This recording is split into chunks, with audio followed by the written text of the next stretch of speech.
Last time आप लोगों ने कोऑर्डिनेशन कंपाउंड या कम्प्लेक्सेस के स्ट्रक्चर के बारे में स्टडी किया था कि आप लोगों का अगर कोऑर्डिनेशन नंबर चेंज होता है तो उस कंडीशन में कम्प्लेक्स कंपाउंड की ज्योमेट्री किस तरह की होगी। इसके बाद आज हमने पढ़ना है कि आप लोगों के पास इसमें दो स्पीशी होती है, एक ट्रांजिशन मेटल होता है, दूसरा इसके साथ जो है वो लिगेंड होता है। अब इस कंडीशन में लिगेंड जो है वो लोन पेयर डोनेट करता है और ट्रांजिशन मेटल जो है वो लोन पेयर को एक्सेप्ट करता है। और लुइस के मुताबिक हर वो स्पीशी जो लोन पेयर को एक्सेप्ट करते हैं उसको हम कहते हैं एसिड, और वो स्पीशी जो लोन पेयर को डोनेट करते हैं उसको हम कहते हैं लुइस के मुताबिक बेस। इसका मतलब है कि इस कंडीशन में जिस वक्त इनके दरमियान बॉन्ड बनता है तो उस कंडीशन में ट्रांजिशन मेटल जो है वो एज एन एसिड एक्ट करते हैं और लिगेंड जो है वो एज ए बेस एक्ट करते हैं, क्योंकि ट्रांजिशन मेटल एटम जो है वो लोन पेयर को एक्सेप्ट करते हैं और लिगेंड जो है वो लोन पेयर को डोनेट करते हैं। तो इस बेस पर हम कह सकते हैं जितनी भी ट्रांजिशन मेटल कम्प्लेक्सेस के दौरान यूज होती हैं वो एज एन एसिड एक्ट करती हैं और लिगेंड जो है वो एज ए बेस एक्ट करते हैं।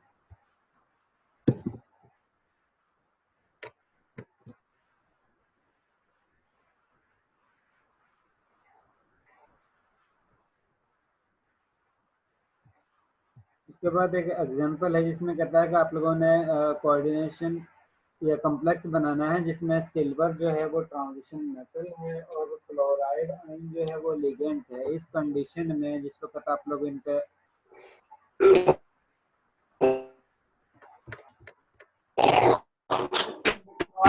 नहीं हो तो बिल्कुल नहीं निकलते होते, अंदर ही भरे पहले अंदर रहंदे होंदे ते हुन बिल्कुल ही उन्होंने बनाना मैं जानते सारा कुछ पैक कर कुड़ के चीज फिर जेडी लेनी हुंदी ओ लेके नाले काम भी आप ज्यादा टोपी पौना करते और लगा बात।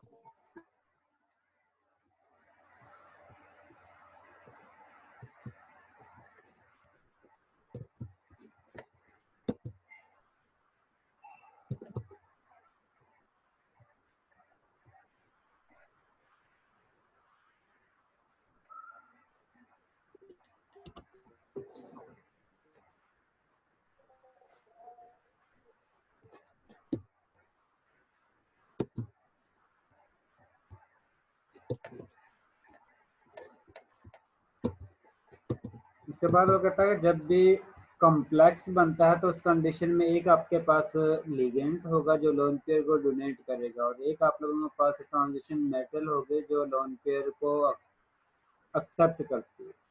और इस कंडीशन में जो आप लोगों के पास बॉन्ड बनता है उसको हम कहते हैं कोऑर्डिनेट कोवलेंट बॉन्ड। जब भी कोई कॉम्प्लेक्स बनेगा तो उस कंडीशन में उनके दरमियान जो बॉन्ड बनेगा वो कोऑर्डिनेट कोवलेंट बॉन्ड बनेगा और इसमें हमेशा लिगेंड जो है एक लोन पेयर को डोनेट करेगा और ट्रांजिशन मेटल जो है उस लिगेंड से लोन पेयर को एक्सेप्ट करेगा।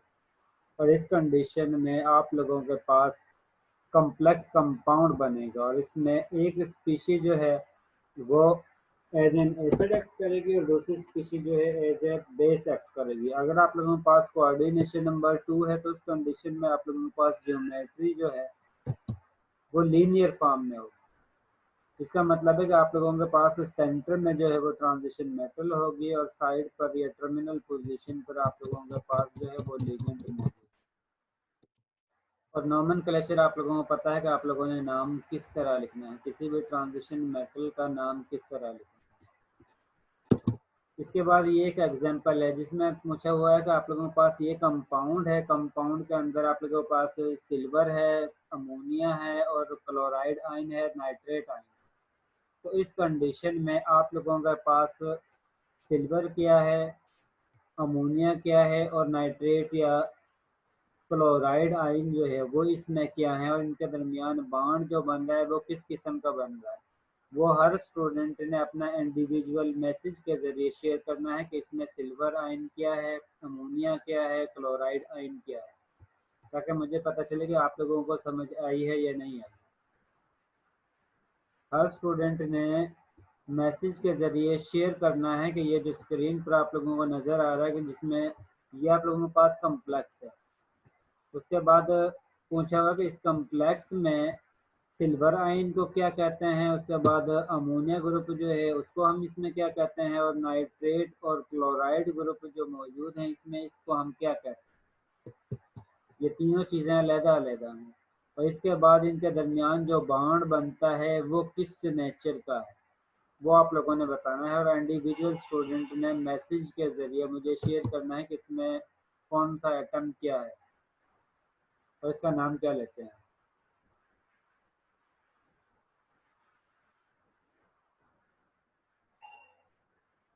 ठीक है हमाद, यहाँ तक ठीक है। इसके बाद नेक्स्ट पॉइंट क्या क्या है।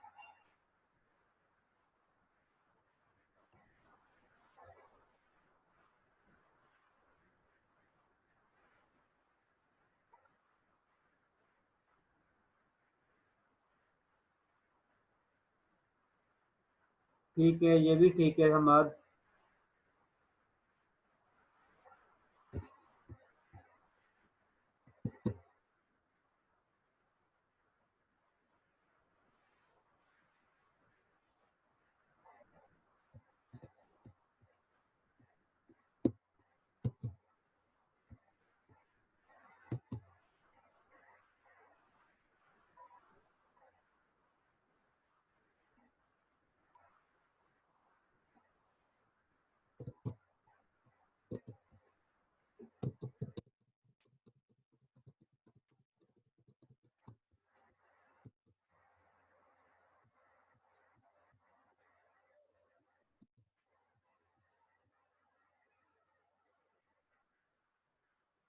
ठीक है, बिल्कुल ठीक है हमाद, आपका आंसर बिल्कुल ठीक है।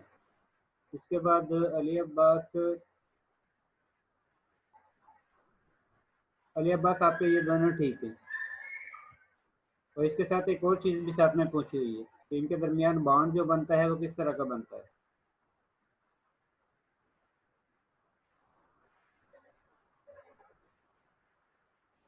मोहम्मद रमज़ान, मैंने इनका नाम नहीं पूछा है, मैंने पूछा है कि इसमें जो अमाइन है उसको हम क्या कहते हैं, सिल्वर जो है उसको हम क्या कहते हैं, इसके अंदर क्लोराइड आइन जो मौजूद हैं उनको हम क्या कहते हैं। मेरे ये क्वेश्चन है।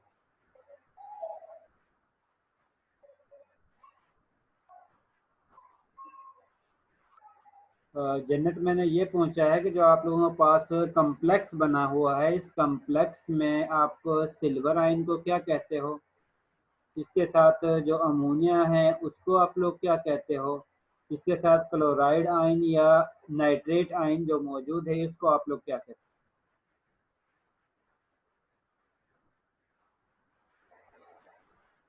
ठीक है, बिल्कुल ठीक है हमाद।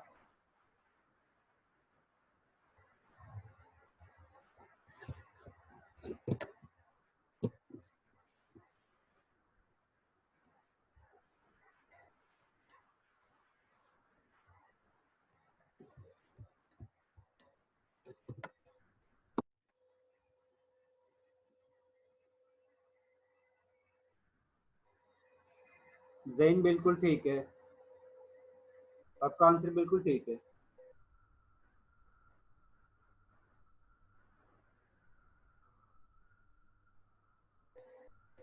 जी अली अब्बास, आपका ठीक है।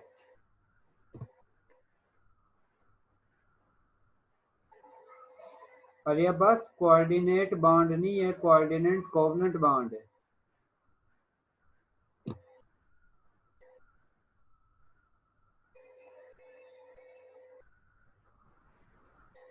जन्नत, मैंने स्क्रीन शेयर इसलिए नहीं की हुई कि आप लोगों को सभी को ये मैसेज जो शेयर हो जाते हैं, आप लोगों को पता चल जाता है कि किसका आंसर क्या है।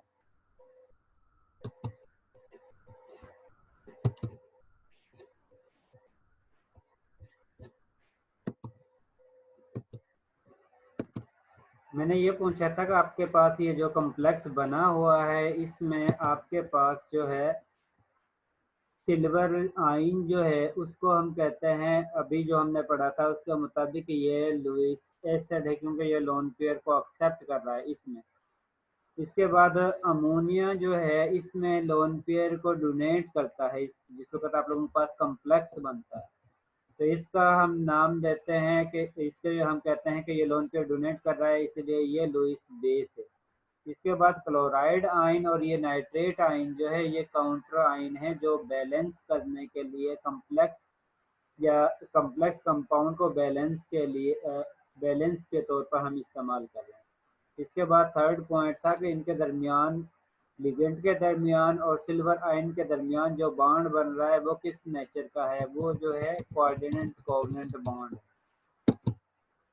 इसके बाद नेक्स्ट पॉइंट है कि जिस वक्त कम्प्लेक्स बनता है तो उस कंडीशन में, क्योंकि आप लोग जिस तरह आप लोग रिवर्सिबल रिएक्शन लिखते होगे जिसमें Kc इक्वल होता है molar concentration of product divided by molar concentration of reactant, जिसके ज़रिए आप लोग Kc की वैल्यू कैलकुलेट करते हैं और उस बेस पर आप लोगों को पता चलता है कि आप लोगों के पास प्रोडक्ट की कंसंट्रेशन ज़्यादा है या रिएक्टेंट की कंसंट्रेशन ज़्यादा है। इसी तरह जिस वक्त आप लोग कम्प्लेक्स कंपाउंड बनाते हो तो उसके लिए आप लोग लिखते हो कम्प्लेक्स फॉर्मेशन कांस्टेंट, जो इक्वल होता है molar concentration of product divided by molar concentration of reactant. अगर इसकी वैल्यू ज़्यादा होती है इसका मतलब है कि प्रोडक्ट की कंसंट्रेशन ज़्यादा है और रिएक्टेंट की कंसंट्रेशन कम है, जिसका मतलब होता है कि रिएक्टेंट ऑलमोस्ट प्रोडक्ट में कन्वर्ट हो चुका है।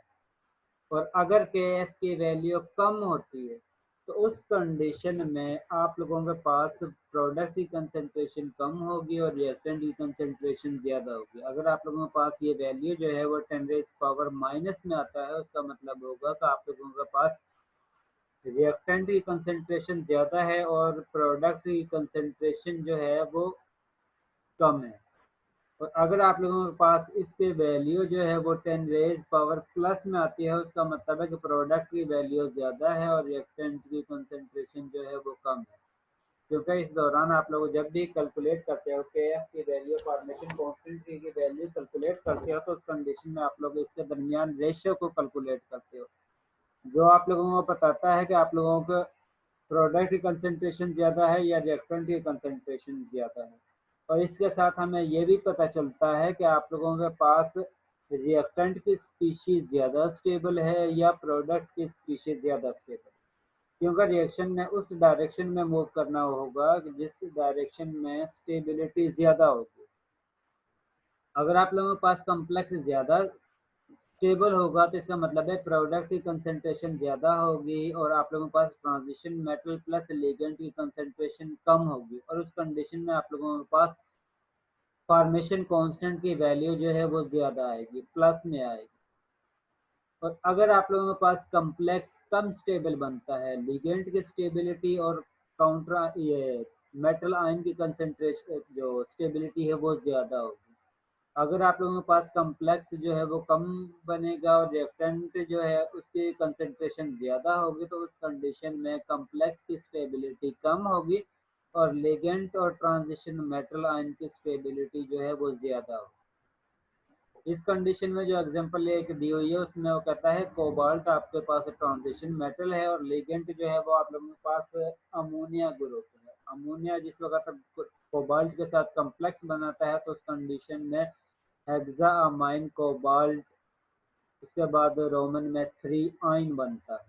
जब भी आप लोगों के पास इस तरह के एग्जांपल होगी जिस पर चार्ज भी लिखा होगा तो उस कंडीशन में आप लोगों ने नाम लिखने के बाद, ट्रांजिशन मेटल का नाम लिखने के बाद उसकी ऑक्सीडेशन स्टेट लिखनी है और ऑक्सीडेशन स्टेट के बाद उसके साथ आप लोगों ने आयन का वर्ड यूज करना है, क्योंकि ये न्यूट्रल फॉर्म में मौजूद नहीं है, ये आयन की फॉर्म में मौजूद है। इसके बाद इसके कोऑर्डिनेशन नंबर जो है वो 6 है, क्योंकि कोबाल्ट के साथ 6 अमोनिया ग्रुप अटैच हैं। और मैंने आप लोगों को बताया था कि जिस वक्त आप लोगों के पास कोऑर्डिनेशन नंबर 6 होगा तो उस कंडीशन में जियोमेट्री की ऑक्टाहेड्रल या डिस्टॉर्टेड ऑक्टाहेड्रल जियोमेट्री है। इस कंडीशन में इसकी एग्जांपल जो है वो ऑक्टाहेड्रल। इसके बाद एक दूसरी एग्जांपल है जिसमें कॉपर जो है वो साइनाइड के साथ मिलकर कम्प्लेक्स बनाता है और उस कंडीशन में उसकी Kf यानी कि फॉर्मेशन कांस्टेंट की वैल्यू जो है 1.0 × 10⁻⁻² 25 आती है। इसका मतलब है कि प्रोडक्ट जो है वो बहुत ज़्यादा स्टेबल है। कम्प्लेक्स आयन जो बनता है वो बहुत ज़्यादा स्टेबल है, क्योंकि हमारे पास KF की वैल्यू बहुत ज़्यादा आई है, जो इंडिकेट करती है कि आप लोगों जब प्रोडक्ट की कंसंट्रेशन रेशियो कैलकुलेट करते हो प्रोडक्ट की कंसंट्रेशन वर्सेस रिएक्टेंट की कंसंट्रेशन के दौरान, तो उस कंडीशन में आप लोगों के पास आंसर जो है वो बहुत ज़्यादा आता है। लार्ज अमाउंट में आप लोगों के पास वैल्यू आती है, जो इंडिकेट करती है कि आप लोगों के पास प्रोडक्ट जो है उसकी कंसंट्रेशन बहुत ज़्यादा बनती है और मिन्यूट की अमाउंट आप लोगों के पास जो है वो रिएक्टेंट की बचती है। इसका मतलब है कि रिएक्शन जो है वो ऑलमोस्ट कंप्लीट हो चुका है। और इस कंडीशन में आप लोगों के पास जो जियोमेट्री बनती है, क्योंकि कोऑर्डिनेशन नंबर इसका जो है वो 4 है, साइनाइड के जो है 4 लिगेंड जो है वो कॉपर के साथ अटैच है। इसका मतलब है कि इसकी दो तरह की जियोमेट्री हो सकती है, या तो टेट्राहेड्रल हो सकती है या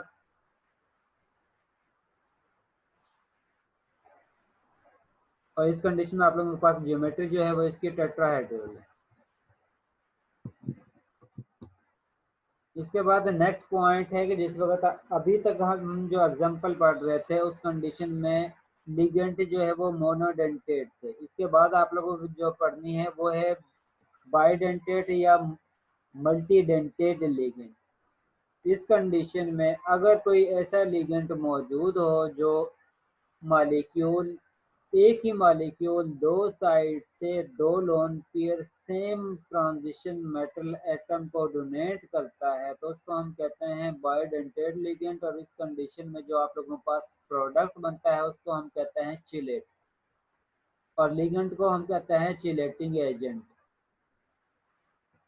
हर वो स्पीशीज जो दो या दो से ज्यादा lone pair same transition metal atom को डोनेट करते हैं उसको हम कहते हैं चिलेटिंग एजेंट। और इस कंडीशन में जो प्रोडक्ट या कम्प्लेक्स आप लोगों के पास हासिल होता है उसको हम कहते हैं चिलेशन।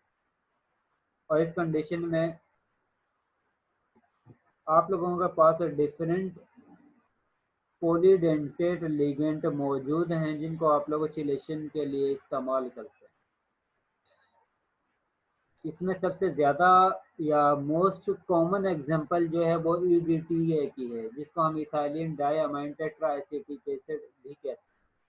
या इस कंडीशन में इसके पास या ये जो लिगेंड है वो हेक्साडेंटेट है, क्योंकि ये 6 साइड से लोन पेयर डोनेट कर सकता है, या ये 6 इलेक्ट्रॉन पेयर किसी भी ट्रांजिशन मेटल एटम को डोनेट कर सकता है, इसीलिए हम इसको हेक्साडेंटेट लिगेंड कहते हैं। और जो लिगेंड जितने ज़्यादा लोन पेयर डोनेट करेगा, या ये कह लो कि जितनी ज़्यादा चिलेशन होगी, किसी भी कम्प्लेक्स में जितनी ज़्यादा चिलेशन होगी उस कंडीशन में कॉम्प्लेक्स कंपाउंड उतना ही ज़्यादा स्टेबल फॉर्म में आपके पास हासिल होगा। जिस तरह आप लोगों के पास पहले एग्जांपल आप पढ़ रहे थे कि अमोनिया को आप लोग अगर कोबाल्ट के साथ मिक्स करते हो और उस कंडीशन में आप लोगों के पास एक कॉम्प्लेक्स कंपाउंड बनता है। इसी तरह अगर आप लोग एक जगह पर EDTA को यूज़ करते हो कोबाल्ट के साथ और उस कंडीशन में भी आप लोगों के पास कॉम्प्लेक्स कंपाउंड बनता है। इन दोनों कॉम्प्लेक्स कंपाउंड में से जिसमें आप लोगों ने EDTA यूज़ किया है वो कॉम्प्लेक्स कंपाउंड ज़्यादा स्टेबल होगा, और जिसमें आप लोगों ने अमोनिया ग्रुप यूज़ किया है वो कम स्टेबल होगा। वो वाले कंपाउंड जिसमें चिलेशन ज़्यादा होगी वो ज़्यादा स्टेबल होगा, और वो वाले कंपाउंड जिसमें चिलेशन कम होगी वो कम स्टेबल होगा। ये कुछ एग्जांपल दी हुई हैं कि जिसमें आप लोगों के पास कॉम्प्लेक्स जो है या पॉलीडेंटेट लिगेंड मेटल के साथ कॉम्प्लेक्सेशन शो कर रहे हैं, जिसकी वजह से आप लोगों के पास कॉम्प्लेक्स कंपाउंड या चिलेट बन रहा है। इसके बाद है इनका नोमेनक्लेचर। नोमेनक्लेचर कॉम्प्लेक्स कंपाउंड का ऑलमोस्ट सेम पैटर्न है जिस तरह आप लोगों ने कॉम्प्लेक्स कंपाउंड का स्टडी किया था। जिस तरह आप लोग कॉम्प्लेक्स कंपाउंड का नाम लेते हो, जिसमें आप लोग सबसे पहले कैटाइन का नाम लेते हो, उसके बाद एनाइन पार्ट जो है उसका नाम लिखते हो। बिल्कुल सेम प्रोसीजर आप लोगों का ये जो चिलेटिंग एजेंट या चिलेटिंग कंपाउंड जो होते हैं उनका भी सेम प्रोसीजर है, सेम ही पॉइंट को आप लोगों ने फॉलो करके चिलेटिंग या कम्प्लेक्स कंपाउंड का नाम देना है। इस कंडीशन में जिस तरह आप लोगों ने पहले पॉइंट पढ़ा था, जिस वक्त आप लोग कम्प्लेक्स का नाम देते हो तो उस कंडीशन में सबसे पहले कैटायन का नाम लिखते हो, उसके बाद एनायन का नाम लिखते हो। उसके बाद आप लोगों ने दूसरा पॉइंट आप लोगों ने स्टडी किया था कि जब भी आप लोग नाम लिखते हो कम्प्लेक्स या स्क्वायर ब्रैकेट के अंदर जो आप लोगों के पास कम्प्लेक्स मटेरियल होता है तो उस कंडीशन में पहले आप लोग नाम लिखते हो लिगेंड का, उसके बाद आप लोग नाम लिखते हो ट्रांजिशन मेटल एटम। और इस कंडीशन में अगर आप लोगों के पास दो या दो से ज़्यादा किस्म के लिगेंड मौजूद होते हैं उस कंडीशन में आप लोग पहले उसको तरजीह देते हो जिसका अल्फ़ाबेट ऑर्डर में पहले नाम आता है उसको पहले लिखते हो, और जिस लिगेंड का बाद में नाम आता है उसके बाद में नाम लिखते हो, और उसके बाद ट्रांजिशन मेटल एटम का नाम लिखते हो। इसके बाद नेक्स्ट पॉइंट था कि आप लोग ट्रांजिशन मेटल एटम का नाम जिस वक्त लिखते जिस वक्त लिगेंड का नाम लिखते हो तो उस कंडीशन में अगर उस पर नेगेटिव चार्ज है तो उस कंडीशन में आप लोग उसके एंड पर लास्ट में जो है ओ का वर्ड यूज करते हो। इसके साथ उसके बाद नेक्स्ट पॉइंट था कि आप लोग जिस वक्त लिगेंड का नाम लिखते हैं तो उस कंडीशन में उसके नंबर ऑफ मोल्स या क्वांटिटी को भी साथ में रिप्रेजेंट करते हो प्रेफेस के तौर पर। उस कंडीशन में जिस वक्त अगर आप लोगों के पास दो लिगेंड है तो आप लोग डाई का वर्ड यूज करते हो, अगर तीन लिगेंड है तो ट्राई का वर्ड यूज करते हो, अगर चार लिगेंड है तो टेट्रा का, अगर उससे ज्यादा है तो उससे डिफरेंट यानी कि नेम यूज करते हो। उसके बाद नेक्स्ट आप लोगों का पॉइंट था कि आप लोग जिस वक्त ट्रांजिशन मेटल एटम का नाम लिखते हो तो उसके बाद आप लोग उसकी ऑक्सीडेशन स्टेट जो है वो रोमन नंबर में शो करते हो। उसके बाद नेक्स्ट पॉइंट था कि अगर आप लोगों के पास कोऑर्डिनेशन स्फीयर पर जो है वो नेगेटिव चार्ज है तो उस कंडीशन में आप लोग ट्रांजिशन मेटल एटम के नाम के लास्ट में ATE का वर्ड यूज करते हो, और अगर आप लोगों के पास कोऑर्डिनेशन स्फीयर पर प्लस का चार्ज है तो उस कंडीशन में आप लोग ट्रांजिशन मेटल का नाम एज इट इज लिखते हैं। ये वो पॉइंट थे जो आप लोगों ने लास्ट टाइम भी स्टडी किए हैं, और ये टोटल पॉइंट आप लोगों ने चिलेटिंग एजेंट या चिलेशन के दौरान भी यही पॉइंट आप लोगों ने फॉलो करने हैं और उस कंडीशन में ही आप लोगों ने नाम लिखना है। ये कुछ एग्जांपल हैं जो आप लोगों ने इससे रिलेटेड जो असाइनमेंट में मिली थी वो भी आप लोगों ने सॉल्व की हैं, और ये कुछ एग्जांपल हैं जो आप लोगों ने सॉल्व करनी है, या ये कह लो कि ये आप लोगों का होमवर्क है जो आप लोगों ने सॉल्व करके मुझे, या ये कह लो जैसे आप लोगों ने प्रैक्टिस है। इसके बाद नेक्स्ट टॉपिक है आइसोमर्स। ये मैंने आप लोगों को बताया था कि आइसोमर्स वो वाले कंपाउंड होते हैं जिनका फार्मूला सेम होता है लेकिन उनके एटम्स की अरेंजमेंट डिफरेंट होती है। और उसके बाद इसको आप लोग फर्दर दो टाइप्स में डिवाइड करते हो, एक को आप लोग कहते हो कंस्टिट्यूशनल आइसोमर्स और दूसरे को कहते हो स्टीरियो आइसोमर्स। कंस्टिट्यूशनल आइसोमर्स ऐसे आइसोमर्स होते हैं जिसमें कंपाउंड्स की कनेक्टिविटी जो है वो डिफरेंट होती है। मॉलिक्यूलर फार्मूला सेम होता है लेकिन कंपाउंड्स की कनेक्टिविटी डिफरेंट होती है। स्टीरियो आइसोमर्स ऐसे होते हैं जिनका मॉलिक्यूलर फार्मूला भी सेम होता है, एटम्स की ट्रांजिशन मेटल एटम के साथ कनेक्टिविटी भी सेम होती है, जस्ट उनकी स्पेस के अंदर अरेंजमेंट जो है वो डिफरेंट होती है। कॉन्स्टिट्यूशनल आइसोमर्स को हम फर्दर दो टाइप्स में डिवाइड करते हैं, एक को हम कहते हैं लिंकेज आइसोमर्स और दूसरे को हम कहते हैं आयोनाइजेशन आइसोमर्स। इसी तरह स्टीरियो आइसोमर्स को आप लोग फर्दर टू टाइप्स में डिवाइड करते हुए एक को हम कहते हैं डायस्टीरियोमर्स और एक को हम कहते हैं एनेंशियोमर्स। लिंकेज आइसोमर्स में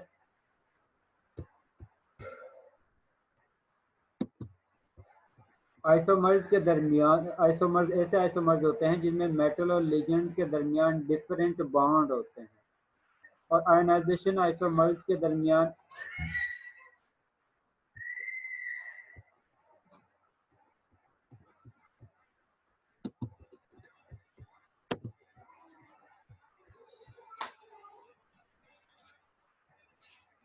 आयोनाइजेशन आइसोमर्स में आप लोगों के पास डिफरेंट आयंस प्रोड्यूस होते हैं। इसके बाद diastereomers non super imposable isomers होते हैं, और अगर ऐसे कंपाउंड जो एक दूसरे के मिरर इमेज हों उनको हम एनेंटियोमर्स कहते हैं। डायस्टेरियोमर्स में ये दोनों एक दूसरे के मिरर इमेज नहीं होते, डिफरेंट स्टीरियो आइसोमर्स होते हैं।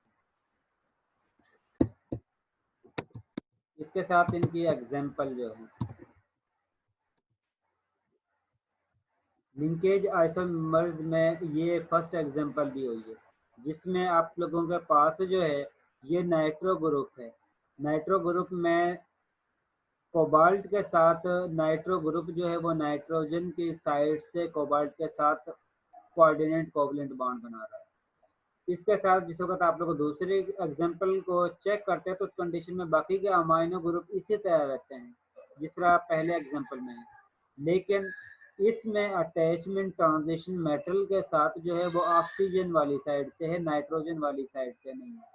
इस तरह के लिंकेज को हम कहते हैं, इस तरह के जो आइसोमर्स होते हैं उनको हम कहते हैं लिंकेज आइसोमर्स, जिसमें बाकी लिगेंड जो है ट्रांजिशन मेटल के साथ सेम अटैच होते हैं, लेकिन कोई एक लिगेंड ऐसा होता है जिसमें एक से ज़्यादा पॉसिबिलिटी होती है कि जिस साइड से वो लोन पेयर को ट्रांजिशन मेटल को डोनेट कर सकता है।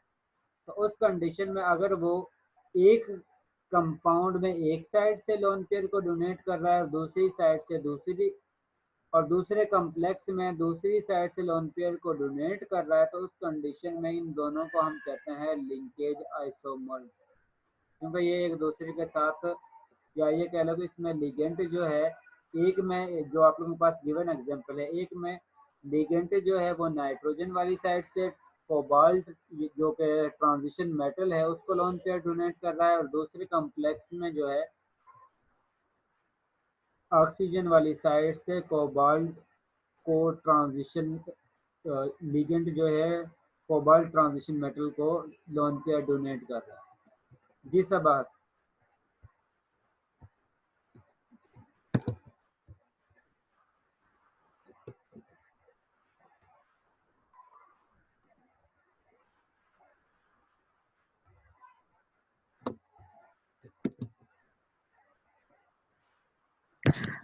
अस्सलाम वालेकुम सर। वालेकुम सलाम। सर आपकी आवाज इतनी कट कट के आ रही है, लास्ट स्लाइड भी आपने जो करवाई बिल्कुल समझ नहीं आई उसकी, कभी चलो मैं डिस्कनेक्ट हो रहा है और कभी आपकी आवाज बहुत कट कट के आ रही है। चलो मैं लाउडली बोलता हूँ। Okay sir, thank you.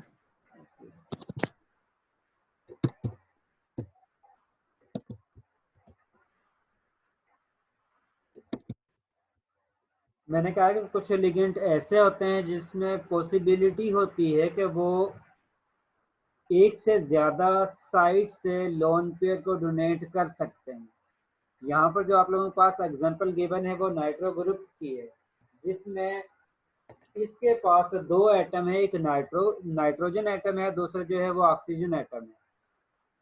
इस कंडीशन में इसमें ये कैपेबिलिटी है कि ये नाइट्रोजन वाली साइड से भी लोन पेयर को डोनेट कर सकता है और ऑक्सीजन वाली साइड से भी लोन पेयर को डोनेट कर सकता है। अगर ऐसे कॉम्प्लेक्स जिसमें ऐसे लिगेंड अटैच हों जिसमें एक कॉम्प्लेक्स में एक साइड से लोन पेयर डोनेट करते हैं और दूसरे कॉम्प्लेक्स में दूसरे एटम वाली साइड से लोन पेयर डोनेट करते हैं, तो उस कंडीशन में जो आप लोगों के पास प्रोडक्ट हासिल होते हैं उनको हम कहते हैं लिंकेज आइसोमर्स। जिस तरह इसमें एग्जांपल जो दी हुई है उसमें नाइट्रो ग्रुप एक साइड से नाइट्रोजन से इलेक्ट्रॉन पेयर डोनेट कर रहा है और दूसरे कॉम्प्लेक्स कंपाउंड में ऑक्सीजन वाली साइड से लोन पेयर को डोनेट कर रहा है। तो इस कंडीशन में ये दोनों जो हैं एक दूसरे के लिंकेज आइसोमर्स हैं। इसके बाद दूसरी एग्जांपल है आयनाइजेशन आइसोमर्स। आयनाइजेशन आइसोमर्स ऐसे आइसोमर्स होते हैं जिनको हम एक दूसरे के साथ आयंस को रिप्लेस कर सकते हैं। जिस तरह यहाँ पर जो एग्जांपल दी हुई है इसमें सल्फेट को ब्रोमाइड आयन से रिप्लेस कर रहे हैं। इसमें कोऑर्डिनेशन स्फीयर के अंदर सल्फेट आयन जो है, इस एग्जांपल में सल्फेट आयन जो है कोऑर्डिनेशन स्फीयर के अंदर है, लेकिन जिस वक्त इस एग्जांपल को हम चेक करते हैं तो उस कंडीशन में ब्रोमाइड आयन जो है वो कोऑर्डिनेशन स्फीयर के अंदर है और सल्फेट आयन जो है वो कोऑर्डिनेशन स्फीयर के बाहर है। इस तरह के आयन को जिस वक्त हम कोऑर्डिनेशन स्फीयर के अंदर और बाहर एक दूसरे के साथ रिप्लेसमेंट करते हैं तो उस कंडीशन में जो आप लोगों के पास प्रोडक्ट हासिल होता है उसको हम कहते हैं आयोनाइजेशन आइसोमर्स, क्योंकि इसमें आयंस की एक दूसरे के साथ एक्सचेंज हो रहे हैं आयंस जो है, इसी वजह से इनका नाम जो है आयोनाइजेशन आइसोमर्स कहते हैं। इसके बाद नेक्स्ट है स्टीरियो आइसोमर्स। स्टीरियो आइसोमर्स को हमने टू टाइप्स में डिवाइड किया था कि एक ऐसे कंपाउंड जो एक दूसरे के मिरर इमेज नहीं होते, एक और दूसरी ऐसे एग्जांपल थे कि जिसमें कंपाउंड या आइसोमर्स जो है वो एक दूसरे के मिरर इमेज होते हैं। इसमें सबसे पहले एग्जांपल जो है, एक मैंने आप लोगों को बताया था, अगर ट्रांजिशन मेटल एटम के दोनों साइड पर सेम साइड पर अगर सेम लिगेंड हो तो उस कंडीशन में उनको हम सिस का नाम देते हैं। सिस का मतलब होता है टुगेदर। और अगर ऐसे एटम एक दूसरे के अपोजिट डायरेक्शन में होते हैं तो उस कंडीशन में उनका हम नाम देते हैं ट्रांस। और उस जिस वक्त आप लोगों के पास लिगेंट जो है उनके दरमियान एंगल 180 डिग्री का बनता है तो उस कंडीशन में वो लिगेंट एक दूसरे के अपोजिट डायरेक्शन में होते हैं, उस कंडीशन में हम उसका नाम देते हैं ट्रांस। और अगर उनके दरमियान एंगल जो है वो 90 या 120 के राउंड अबाउट बनता है तो उस कंडीशन में उनको हम नाम देते हैं सिस। और ये दोनों कंपाउंड जो है वो एक दूसरे के मिरर इमेज नहीं होते हैं। इसके बाद दूसरे है एनेंशियोमर्स। एनेंशियोमर्स ऐसे होते हैं कि जिस वक्त आप लोगों उसको, जिस तरह आप लोगों का राइट हैंड लेफ्ट हैंड का एक दूसरे का मिरर इमेज शो करता है, कि अगर आप लोग उन दोनों को कंबाइन करते हैं तो आप लोगों को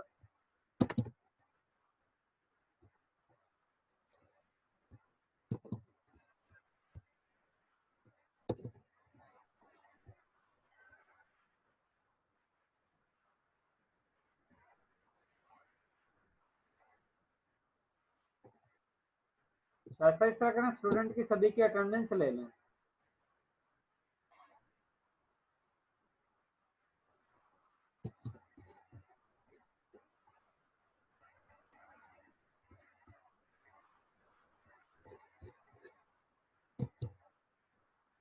जिस तरह अगर आप लोग एक कप को दरमियान से डिवाइड करते हो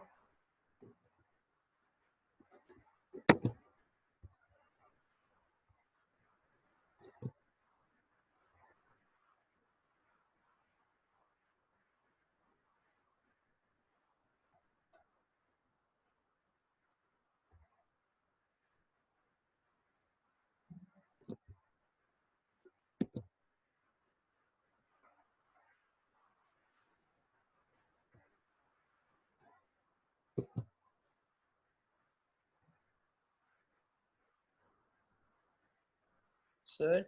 जी जी हुसैन।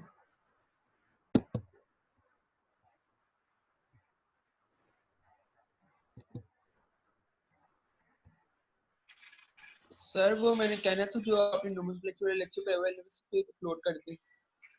सॉरी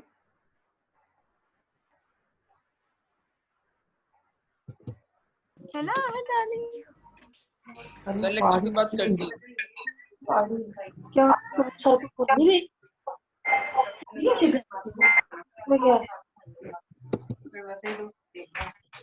मैंने सभी की स्लाइड जो है वो अपलोड कर दी हैं। ये जो लास्ट लेक्चर है सिर्फ इसकी स्लाइड में आज ही कोशिश करूंगा कि लेक्चर के फौरन बाद आप लोगों की ये स्लाइड जो है वो अपलोड कर,